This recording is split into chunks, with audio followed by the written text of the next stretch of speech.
Breaking news లా దూసుకెళ్ళిపోతున్నావు. ఇంటర్వ్యూకి మరి అడిగి వెళ్ళాలని తెలీదా? ఏదో పెద్ద ఓనర్లా వెళ్ళిపోతున్నావు. అయినా ఇంటర్వ్యూకి ఇలాగేనా వచ్చేది? ముందు స్పెక్స్ తీసేయ్. పర్ఫెక్ట్ గా ఉన్నావు. ఓకే. హెచ్ఆర్ ఫస్ట్ ఫ్లోర్ లో ఉంటారు, వెళ్ళు. Thank you. జాయిన్ అయిన 4 రోజులు అవ్వలేదు, అప్పుడే జీతం పెంచమంటే ఎలాగయ్యా? ఉద్యోగం అంటే ఏమనుకుంటున్నారు అసలు? ఇష్టమైతే చెయ్యండి, లేకపోతే వెళ్ళిపోండి. వెళ్ళి పని చూసుకోండి. ప్రతి ఓడు sir, Sriram, Anand Sriram. Bond, James Bond ఏం కాదు. కూర్చో. Thank you sir. నువ్వు వస్తావని సార్ చెప్పారయ్యా. నేను కానీ నిన్ను కానీ ఎక్కడైనా చూశానా? లేదు సార్. పోనీ నువ్వు కానీ నన్ను కానీ ఎక్కడైనా చూసావా? ఈ ప్రశ్న భూత భవిష్యత్ వర్తమాన కాలం మీద పట్టున్న నన్ను కదా అడగాల్సింది. తులరాశి, కోపం వస్తుంది అయినా కోపడకూడదు.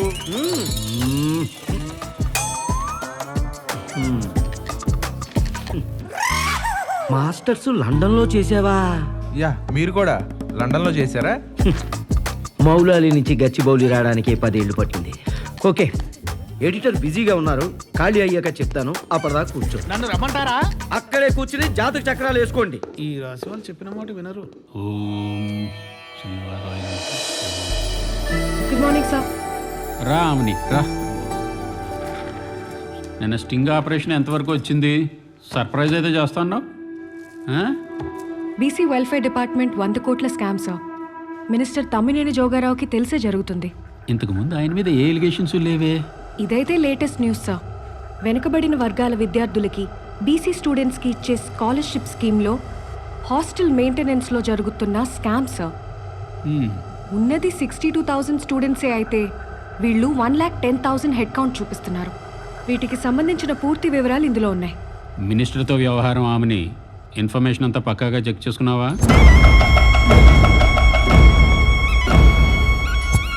సార్, ఇది ఆర్టీఐ ప్రకారం మనకు వచ్చిన ఇన్ఫర్మేషన్. ఇవి గవర్నమెంట్ చెప్తున్న లెక్కలు. ఇవి నిజంగా ఉన్న హాస్టల్ స్టూడెంట్స్ వివరాలు. ఇది కన్సర్న్ డిపార్ట్మెంట్ ఆఫీషియల్స్తో మాట్లాడినప్పుడు వాళ్ళు ఆఫ్ ది రికార్డ్ చెప్పిన ఆడియో రికార్డింగ్స్. గడిచిన 2021-22 బడ్జెట్లో బీసీ స్టూడెంట్స్ మీద వాళ్ళు ఖర్చు పెట్టామని చెప్పిన దానికి, నిజంగా వాళ్ళు ఖర్చు పెట్టిన దానికి అసలు ఏమాత్రం పొంతం లేదు. అవన్నీ ఫైల్లో ఉన్నాయి. ఎక్సలెంట్ జాబ్ ఆమెని. ఎప్పట్లాగే నీ పనితనం చూపించావు. Good morning sir. మీరు చెప్పిన అబ్బాయి వచ్చాడు, ఇంటర్వ్యూకి పిలవమంటారా? ఇక్కడ పనిలో ఉన్నాను కదా, సెల్లో గేమ్స్ ఆడుకుంటున్నానా? ఇంటర్వ్యూకి వచ్చినట్టు వెయిట్ చేయడా? ఒక్కొక్కరికి టైం సెన్స్ లేదు. సార్, మీరు ఒకసారి చూసి ఓకే అంటే నేను దీని మీద ఒక స్పెషల్ ప్రోగ్రామ్ చేద్దాం అనుకుంటున్నాను. తప్పకుండా చేద్దాం ఆమెని. కానీ పెద్దోళ్ళతో వ్యవహారం కదా, కొంచెం ఆచి తూచి చెయ్యాలి. నేను ఒకసారి మన సీఈఓ గారితో కూడా మాట్లాడతాను. సరే సార్. మళ్ళీ ఇంకొక 400 ఇంత. ఏంటి మళ్ళీ అంత కంగారుగా ఉన్నావు? ఎవడైనా జీతం తీసుకు మానేసాడా ఏంటి? కొంప మునిగేలా ఉంది సార్. పొద్దున్న మన సిద్ధాంతి కుంభరాశి వాళ్ళకి బాగాలేదని చెప్తే ఏడ్చేళ్లే అనుకున్నాను. ఇప్పుడు చూస్తే ఎఫెక్ట్ మన ఇద్దరి మీద పడేలా ఉంది. మన ఇద్దరిదే అదే రాశి.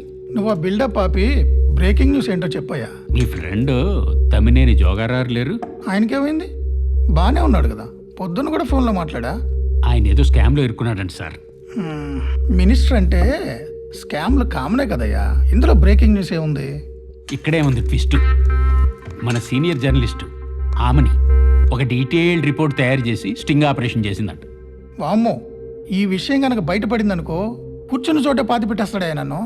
అవును, పైగా మొన్న మీ బర్త్డేకి ఆ డైమండ్ రింగ్ కూడా ఇచ్చినట్టున్నాడు. ఊరుకోయా, ఎప్పుడేం మాట్లాడాలో తెలియదు నీకు.